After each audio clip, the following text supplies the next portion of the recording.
வணக்கம்.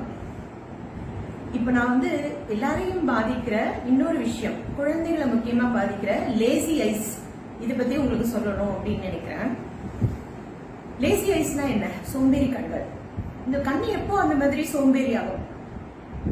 ஒரு குழந்தை தன்னுடைய கண்ணை சரியாக உபயோகப்படுத்தாதப்ப, அதனுடைய ஃபுல் கெப்பாசிட்டிக்கு உபயோகப்படுத்தாதப்ப அந்த குழந்தைக்கு சோம்பேறி கண்கள் வந்துருச்சு, லேசி ஐஸ் வந்துருச்சு அப்படின்னு சொல்றோம். இது எப்படி நடக்குது? அந்த குழந்தைக்கு ஒரு கண்ணிலையோ பிறக்கிறப்பவே குழந்தைக்கு, அதாவது கண்ணாடி பவர் அப்படின்றதே ஜெனட்டிக்கா வரக்கூடியது. முக்காவாசி கண்ணாடி பவர் அப்படின்றது ஜெனட்டிக்கா வரக்கூடியதுதான். மற்ற காரணங்கள்னால வர்றது ரொம்ப கம்மி பர்சன்டேஜ்.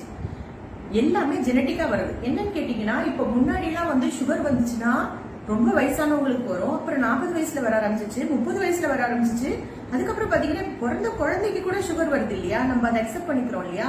அந்த மாதிரிதான் கண்ணாடி பவரும் ஒரு ஜெனரேஷன்ல இருந்து அடுத்த ஜெனரேஷன் போறப்ப அது ஸ்ட்ராங்காவும் இன்னும் அதிகமாகவும் வெளியில வருது. சோ அதனால இது எனக்கு முன்னோருக்கு இல்ல, அப்பா அம்மாக்கு இல்ல, அவங்களுக்கு இல்ல. ஃபர்ஸ்ட் ஆஃப் ஆல் நம்ம முன்னோர்களுக்கு எல்லாருக்கும் செக் பண்ணதே கிடையாது. எல்லாரையுமா டெஸ்ட் பண்ணிருக்கோம் அந்த காலத்துல? அப்படி கிடையாது. பல பேர் கண்ணாடி பவர் இருந்து டெஸ்ட் பண்ணாமே இருந்திருப்பாங்க. அப்பா அம்மாக்கு தான் இருக்கணும் இல்ல, அந்த இதுல மாமா, அத்தை, தாத்தா, பாட்டி யாருக்கு ஜீன்ல இருந்தாலும் அந்த பவர் அந்த குழந்தைக்கு அந்த ஜீன் டிரான்ஸ்மிட் ஆறப்ப, அந்த மரபணு அதுக்கு வர்றப்ப அந்த பவர் அதிகமாகி அந்த குழந்தைக்கு ஏற்பட வாய்ப்பு இருக்கு. இப்போ கண்ணாடி பவர் குழந்தைகள்ல அதிகமா பாக்குறோம். இந்த பர்சன்டேஜ் ரொம்ப அதிகமா இருக்கு. சோ அப்ப எப்படி தெரியும்? அதுமா ஏதாவது ஒரு அறிகுறி தெரியுமா அப்படின்னு கேட்டா, அந்த குழந்தை இப்படி ஸ்லாண்டிங்கா பார்க்கும், டிவிய இப்படி ஒரு சைடா பார்க்கும், இல்லைன்னா இந்த பக்கமா பார்க்கும், இல்லைன்னா கண்ணு இப்படி சுருக்கிட்டு பார்க்கும். இல்ல ரொம்ப ரொம்ப ஒரு காமனான சிம்டம் என்ன அப்படின்னு கேட்டீங்கன்னா, டிவி கிட்ட போய் நின்று பார்க்கும். அந்த மாதிரி பார்த்துச்சு அப்படின்னு சொன்னாலே தள்ளி இருந்து பார்த்தா அந்த குழந்தைக்கு டிவி தெரியல அப்படின்னு அர்த்தம். இது பல பெற்றோர்கள் புரிஞ்சுக்கிறது இல்ல. சிலர் ரொம்ப ஸ்மார்ட்டா சின்ன ஒரு 8 மாசம் 9 மாசம் குழந்தை அது பொருளை எடுக்கிறதுக்கு கொஞ்சம் ஹெசிடேட் பண்றப்ப அதுக்கே அப்பவே கூட்டிட்டு வந்துடுறாங்க. பட் நிறைய பேர் ஒரு டினையல் மோட்லயே இருக்கும். அதாவது இருக்காது, நமக்கு பவர் இருக்காது. அந்த மாதிரி ஒரு பவர் குழந்தைக்கு ஏற்பட்டா கூட அது தங்களோட தவறு அப்படின்னு நினைச்சுக்கிறாங்க.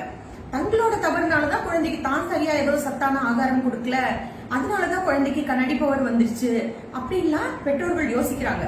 இது இப்படி கிடையவே கிடையாது. நல்லா புரிஞ்சுக்கோங்க, இதுல உங்கள் தவறு கிடையாது. ஆனால் அந்த குழந்தைக்கு கண்ணாடி பவர் இருந்து, அதுக்கு பார்வை குறைபாடு இருந்து, அதை நீங்க கரெக்ட் பண்ணாம இருந்தீங்கன்னா அது நிச்சயமா உங்களுடைய தவறு. அது எப்படி தவறு அப்படின்னு கேட்டீங்கன்னா, அந்த குழந்தைக்கு சோம்பேறி கண்கள் டெவலப் ஆயிடும். அதாவது அந்த சரியான பருவத்துல அந்த சின்ன சின்ன குழந்தையில 2.5 வயசு 3 வயசுல இருந்து கண்ணாடி பவர் இருக்கான்னு செக் பண்ண முடியும். எல்லா குழந்தைகளையுமே டெஸ்ட் பண்ணிக்கணும். அப்படி நீங்க டெஸ்ட் பண்ணாம அப்ப விட்டுட்டீங்க, 8 வயசு 9 வயசு வரைக்கும் அந்த பவரை கண்டுபிடிக்காம விட்டுட்டீங்கன்னா, ஒரு கண்ணுல பவர் இருந்தாலும் அந்த ஒரு கண் சோம்பேறி கண் ஆயிடும். அந்த கண் உபயோகமே படாது. நல்ல கண்ணாலேயே குழந்தை பார்த்துட்டு இருக்கோம். சோ மூளை அந்த கண்ணை இக்னோர் பண்ண ஆரம்பிச்சிடும், மறக்க ஆரம்பிச்சிடும். அதுக்கப்புறம் அந்த கண்ணுல இருந்து நம்ம சிக்னல் மூளைக்கு போகவே போகாது, கண்ணாடி பவர் கரெக்ட் பண்ணோம்னாலும். சோ அதே மாதிரி தான் இப்ப 2 கண்லயும் ஆஸ்டிக்மேட்டிசம் சொல்றோம் இல்லையா, அந்த சிலிண்டர் பவர்னு ஒண்ணு இருக்கு. அந்த மாதிரி பவர் இருந்தா நீங்க ரொம்ப லேட்டா கரெக்ட் பண்ணீங்கன்னா ஓரளவு தான் பார்வை கிடைக்கும். கடைசி லைன் சொல்லுவோம் 6-6 அல்லது அந்த கடைசி லைன் சொல்றது, அந்த கடைசி 20-20 அல்லது 6/6 சொல்றது, அந்த கடைசி லைன் வரைக்கும் அந்த குழந்தைக்கு பார்வை டெவலப்பே ஆகாது.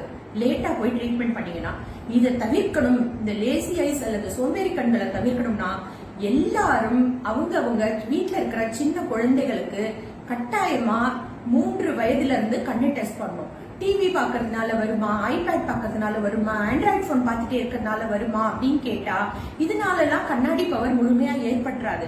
ரொம்ப ஐ ஸ்ட்ரெயின்னால லேசா பவர் இந்த பக்கம் அந்த பக்கம் போகலாம், கொஞ்சம் அதிகரிக்கலாம். ஆனா மெயினா கண்ணாடி பவர்ன்றது இயற்கையா வருது. அதை தயவு செஞ்சு புரிஞ்சுக்கோங்க. எல்லா குழந்தைகளையும் கட்டாயமா டெஸ்ட் பண்ணணும்.